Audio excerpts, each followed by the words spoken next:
45व्या वर्षात यशस्वी पदार्पण करीत आहे. प्रतिशी नयनरम्य देखावे सादर करण्याच्या परंपरेला अनुसरून मंडळाने यंदाच्या वर्षी सादर केलेला देखावा धर्मवीर बलिदान मास. धर्मवीर बलिदान मास.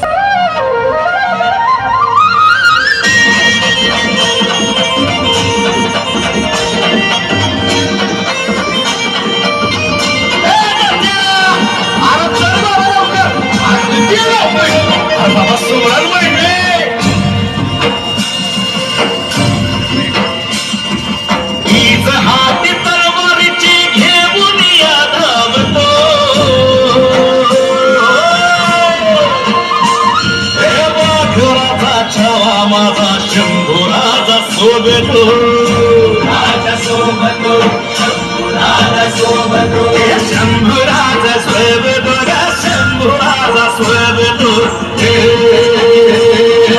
शंभूराजा सोबतो शंभूराजा सोबतो भाग्यराजा छावा माझा शंभूराजा शोभतो भाग्यराजा छावा माझा शंभूराजा शोभतो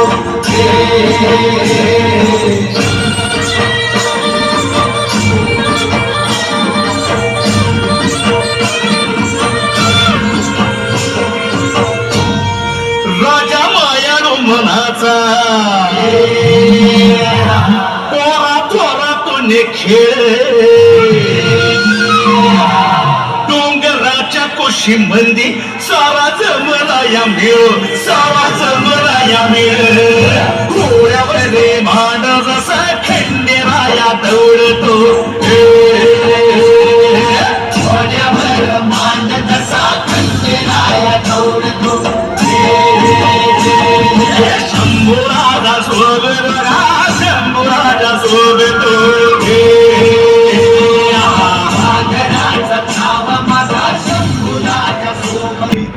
फुटले स्वनेत्र तुटली जरी जीभ शीर दुर्दांत दाहक ज्वलंत समाज व्हावा म्हणून उरात करूया शिवसिंह छावा.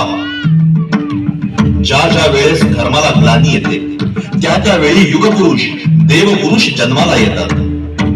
पण आपल्या रक्ताच्या थेंबा थेंबापासून या हिंदू समाजाला जिवंत ठेवण्याचं काम जर कोणी केलं असेल तर ते फक्त धर्मवीर छत्रपती संभाजी महाराजांनी केले.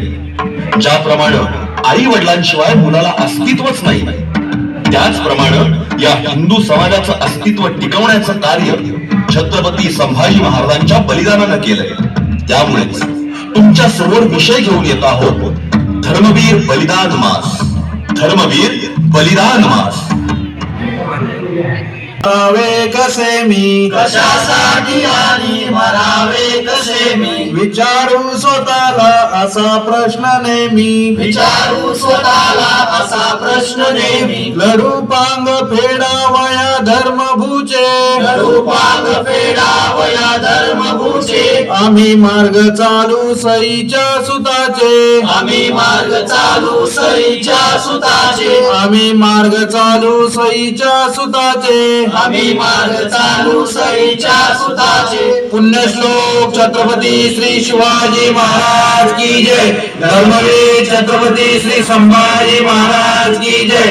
भारत माता की जय. हिंदू धर्म की जय. हिंदू राष्ट्र की जय. गो माता की जय. जय श्रीराम. कुठं काय नाही रे तात्या चाकण मार्केटला जाऊन आलो जरा. काय हो मामा काय थेरं चालू असतात या पोरांची रोज रोज? काय माहित नाही बघ पण रोजच काहीतरी चालू असतंय. काय करत रोज आपलं मोठ्या मोठ्यानं बोंबलायचं. काय हे नवीनच थेरं लावली त्यांनी.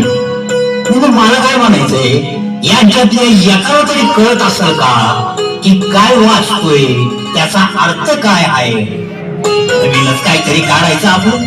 नाही तर काय तर म्हणे महाराजांचं सुतक पाहतात. चुप्पलच घालायची नाही कलच करायचं. काय बी करायचं नुसती थेरं करायची. तात्या अहो ही काही थेरं नाही याला बलिदान मास असं म्हणतात. आता हे काय नवीन बलिदान मास म्हणजे तात्या अहो, ज्यावेळी औरंग्यानं छत्रपती संभाजी महाराजांना कैद केलं आणि 40 दिवस अत्याचार केले, तो एकमेव महिना म्हणजे बलिदान मास. आम्हाला सांगितलं जातं की ज्यावेळी औरंग्यानं संभाजी महाराजांना पकडलं तेव्हा त्यांना 2 प्रश्न विचारले होते. पहिला, की आमचे कोण कोण सरदार तुला सामील आहे, आणि दुसरा, आमचा सर्व खजिना तू कुठं लपवलास ते सांग. पण कधीतरी विचार केलाय का आपण, तिसरा प्रश्न काय सांगितला जातो याचा? ज्यासाठी शंभू राजांवर 40 दिवस हाल हाल करून अत्याचार केले गेले, तो प्रश्न. आणि तो प्रश्न होता की धर्मांतराला तयार होतोस का? तुला सर्व संपत्ती देतो, पण तू धर्मांतराला तयार हो. आणि संभाजी महाराजांनी नेमका याच गोष्टीला विरोध केला. म्हणून त्या नालायक औरंगजेबानं आपल्या महाराजांचा खूप अमानुषपणे छळ केला. त्यानं महाराजांची जीभ काढली, अंगावरची कातडी काढून गरम पाणी ओतलं, त्यांच्या डोळ्यात गरम तप्त सळा घातल्या, हातापायांची नखं काढली. आपल्या महाराजांचा असा विचित्र आणि अमानुष छळ झाला. आणि म्हणूनच तात्या, आम्ही महाराजांचा बलिदान मास पाळतो, महाराजांच्या या असीम त्यागासाठी. ठीक आहे, पण त्याला काय साध्य होईल? तात्या, अहो, यानं बरंच काही साध्य होईल. यामुळे लोकांचं आपल्या धर्मावर असणारं प्रेम आणि त्याच्याबरोबर विश्वास सुद्धा वाढेल. ज्याप्रमाणे संभाजी राजांनी धर्मासाठी प्राण दिले, त्याचप्रमाणे आजची तरुण पिढी धर्म टिकवण्यासाठी आणि वाचवण्यासाठी पुढे येईल. अहो, ते ठीक आहे, पण त्या वेळेला मोगलाई होती आणि म्हणून अत्याचार होत होते. पण आता कुठलाही मोगलाई नाना, अहो, त्या काळात जोर जबरदस्तीने धर्म परिवर्तन केलं जायचं, आणि आज लोकांच्या नाईलाजाचा फायदा घेतला जातो आणि त्यांचं धर्म परिवर्तन केलं जातं. बस हा एवढाच काय तो फरक आहे. या आपल्या डोळ्यांनी बघून या.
काय रे पोट्या, थकला असशील आज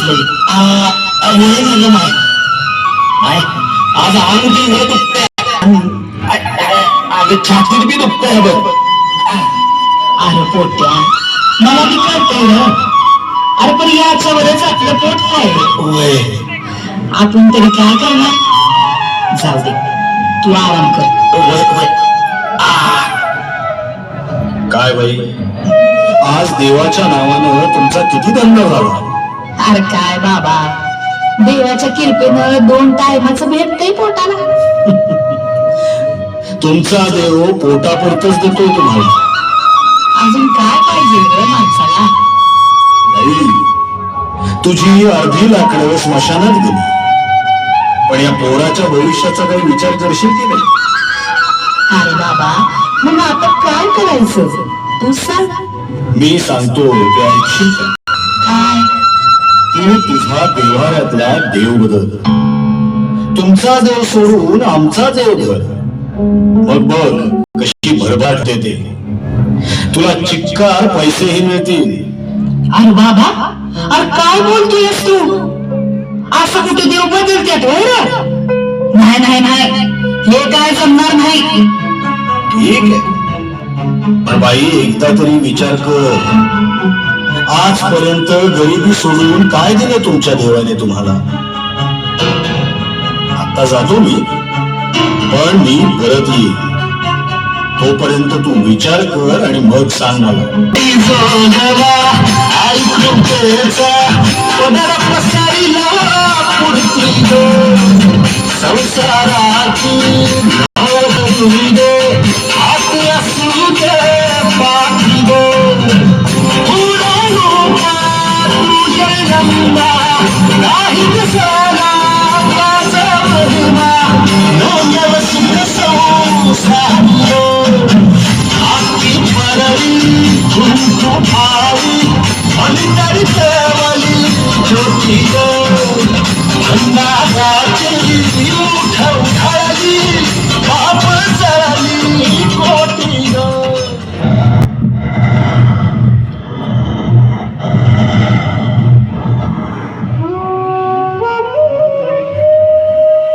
काय गो बाई, काय झालं पोराला? काय सांगू बाबा, त्या दिवशी पोरग नाचता नाचता चक्करून पडलं. दवाखान्यात गेले तर डॉक्टरांनी सांगितलं पोराच्या छातीत खोल हाय म्हणून. असं. आणि पुढे काय म्हणाले डॉक्टर?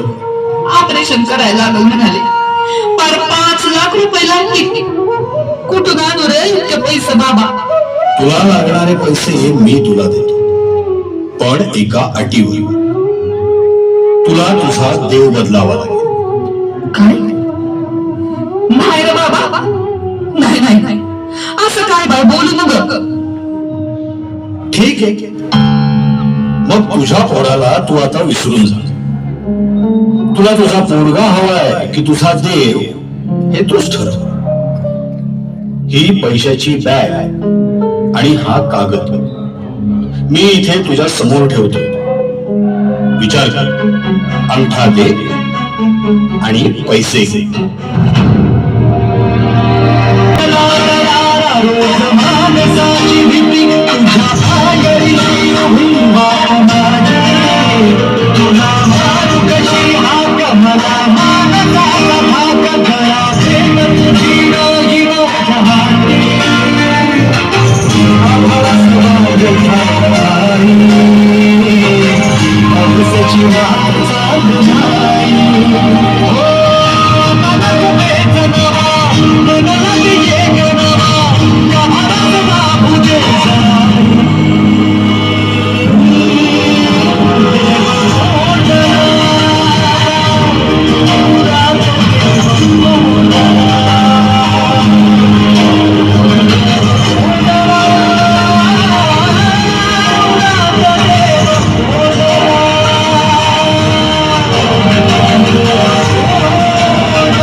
त्याहूनही विषदेवी मरावे, पण अर्थात त्या मातेचा नाईलाज होता आणि त्यामुळेच तुम्ही पैशांचा स्वीकार केला.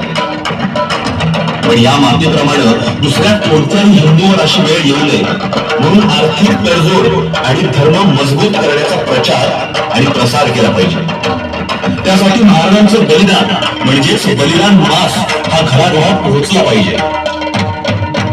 आज ही काळीच हटतं जेव्हा महाराजांचं बलिदान आणि त्यांच्यावर झालेला अत्याचार डोळ्यांसमोर येतो.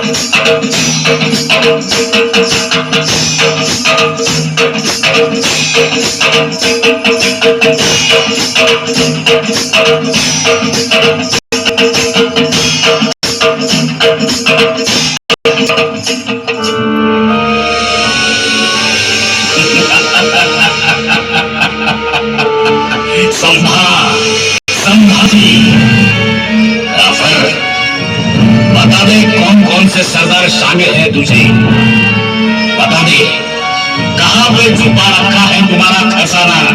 वरना मार मार के तेरे पूरे शरीर के चिथड़े चिथड़े कर देंगे हम. अरे जा, तुझ्यासारख्या कोल्ह्या कुत्र्याला घाबरत नसतो हा सिंहाचा छावा. तुझ्यात हिंमत असेल ना तर हात मोकळे कर आमचे. आई जिजाऊंची आण.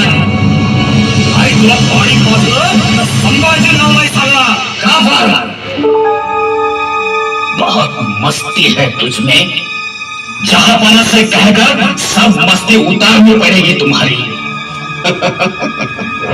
जहांपना मतलब वही औरंगजेब है ना, जिसे हमारे शंभू राजा ने दक्खन में आने के लिए मजबूर किया. और अब शायद यही दक्खन तुम्हारे उसी जहांपना की कबर बन जाएगी. खामोश. जहांपना के बारे में एक और लफ्ज निकाला तो तुम्हारी जुबान काट दी जाएगी. अरे जाऊन सांग तुझ्या त्या औरंग्याला, हा शिवाजी राजांचा मावळा आहे. आजपर्यंत कित्येक गनिमांना आम्ही आमच्या तलवारीनं पाणी घातलंय.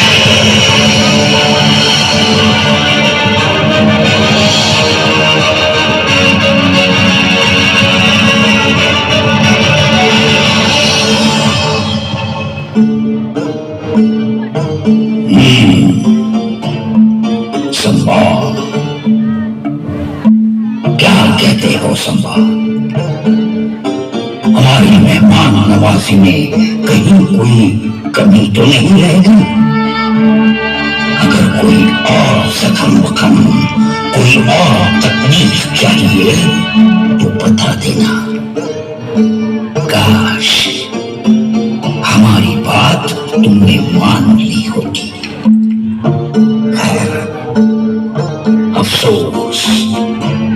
अफसोस होना ही चाहिए. आमच्या अंगावर गेलेला तलवारीचा एक एक वार मुघल सल्तनतीच्या बर्बादीचं कारण ठरेल. औरंग्या, संभा, हमें तो लगता है तुम्हारे साथ साथ तुम्हारा वो स्वराज भी खत्म हो जाएगा. गलत, बिलकुल गलत. आमच्या रक्ताच्या प्रत्येक थेंबातून नवीन संभाजी तयार होतील, जे स्वराज्यातील प्रत्येक मावळ्याला बादशाही विरुद्ध लढण्याचं बळ देतील. तुम्हारी इसी बात पर जान निसार है संभा.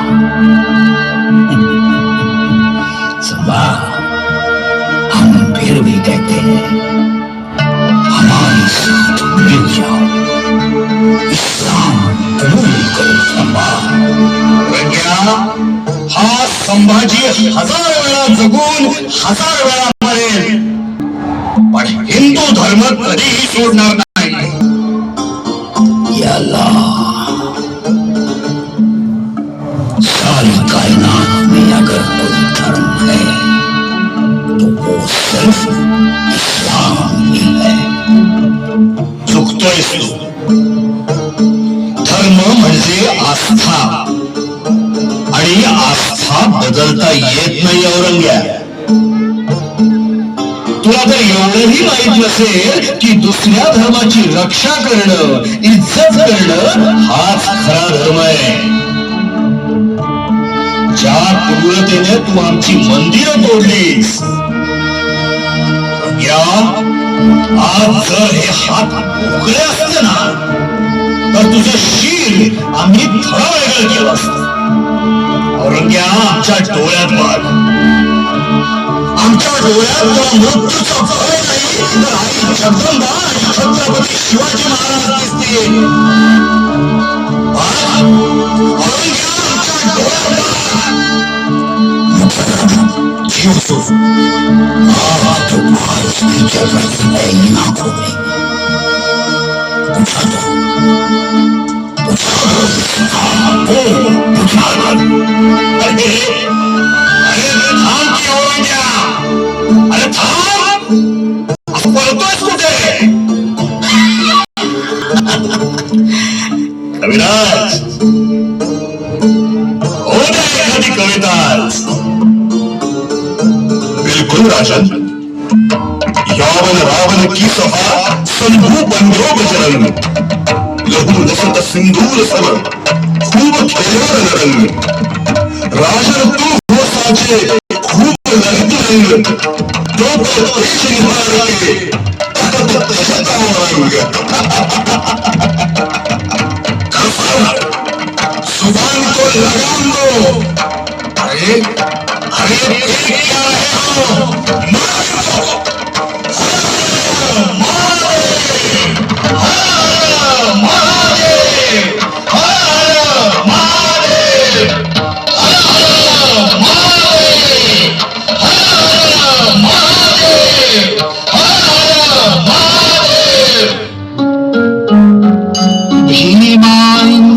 भीमाइंद्रायणी तेरी वधू तुळा संगमावरी, मृत्युंजय संभाजी पाहुन मृत्यू ही थिजला, बाळ इथे निजला शिवाचा, बाळ इथे निजला, बाळ इथे निजला शिवाचा, बाळ इथे निजला. संभाजी माझा समहाले, संभाजी शिवभासम जगले, संभाजी श्रीभासम गेले, संभाजी जगी अमर झाले. मरणाले तरी शरण ना करी, स्वार्थाने आचार ना करी, जीवन दे रणांगणी, हार ना मानली कधी. दुःख सिंधू करुणी पार मारून, शिवमय हा जागर, पराक्रमाचा सागर झाला करुणीचा सागर, करुणीचा सागर. दगडाचा सह्याद्री आसा अश्रूंनी भिजला, बाळ इथे निजला शिवाचा, बाळ इथे निजला, बाळ इथे निजला शिवाचा, बाळ इथे निजला.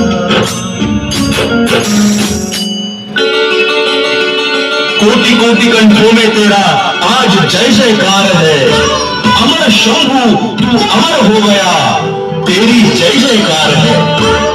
मातृभूमि के चरण कमल पर जीवन पुष्प चढ़ाया था, है दुनिया में दूसरा कोई जैसा शंभू राजा था, जैसा शंभू राजा था. ध्वनिमुद्रण चंद्रशेखर येलारपूरकर, रिदम रेकॉर्डिंग स्टुडिओ, शुक्रवार पेठ.